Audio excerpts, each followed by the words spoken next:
Post-colonialism. Key terms: colonialism, post-colonialism, neocolonialism and imperialism. Introduction to post-colonialism. Decolonization, its impacts. Key terms. Colonialism. Colonialism is the act of one nation controlling another nation for economical gain. An example of colonialism was England's control over India. In the process of colonization, colonizers may impose their religion, language, economics, and other cultural practices. Colonized. Native people. Colonizer. Settlers, a country that sends settlers to a place. Post-colonialism. Post-colonialism examines the social, cultural, and political effects and impacts of colonialism after the colonized countries gained independence. It also explores the lingering impacts of colonialism, such as power dynamics, cultural hybridity and struggles for identity and decolonization. Post-colonialism. Post-colonialism, with a hyphen, signifies a period or era that comes chronologically after colonial. Key terms. Neocolonialism. Neocolonialism refers to the indirect and subtle forms of control exerted by former colonial powers over other dominant nations. Former colonies or developing countries can include economic, political and cultural influence that perpetuates unequal power dynamics. Imperialism. Imperialism is often defined as the practice of extending a nation's power and influence over other territories, either through direct colonization or indirect control. Imperialism can involve the use of armed forces as a means to establish and maintain control over territories. It involves the economical, political and cultural domination of one nation over another, often resulting in the exploration and subjugatio of the colonized peoples. Introduction to post-colonialism. Post-colonial studies is a field of study mostly established in the literature departments which deals with any issues related to the historical colonization or colonialism of most of the world by the European nations and the responses of the people who were colonized, both literary and political, and their struggles during and after colonialism. In one way or the other constitutes post-colonial studies. Now within that there can be different political and conceptual divisions.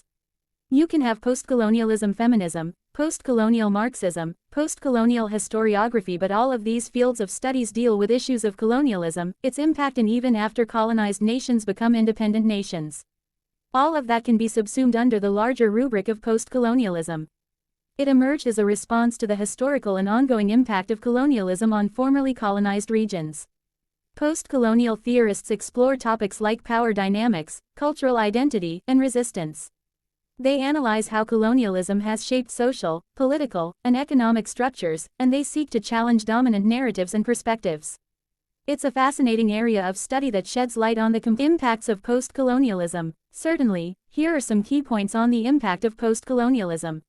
1. Challenging dominant narratives. 2. Cultural reclamation. 3. Redefining identity. 4. Decolonizing knowledge and education. 5. Social and political activism. 6. Global solidarity. Famous theorists. 1. Edward Said. Orientalism, Culture and Imperialism. 2. Homi K. Bhabha. The Location of Culture, Nation and Narration. 3. Gayatri Chakravorty Spivak. Can the Subaltern Speak? A Critique of Postcolonial Reason. 4.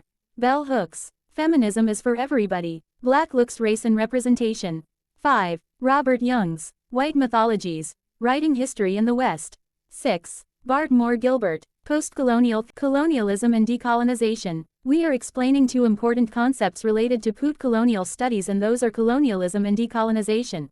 So colonialism is defined as the practice of domination, of course, which involves the subjugation of one people to another. So the difficulty in defining colonialism is imperialism. The etymological roots of the term colonial comes from colonus, which is a Latin word, which literally meant a farmer. Which means that when a group of people were transported from one part of the world as maybe captive workers, as farmers, and to work that land, they therefore became the colonies. These people of course may have not gone to a new land of their own free will, they might have been taken as slaves.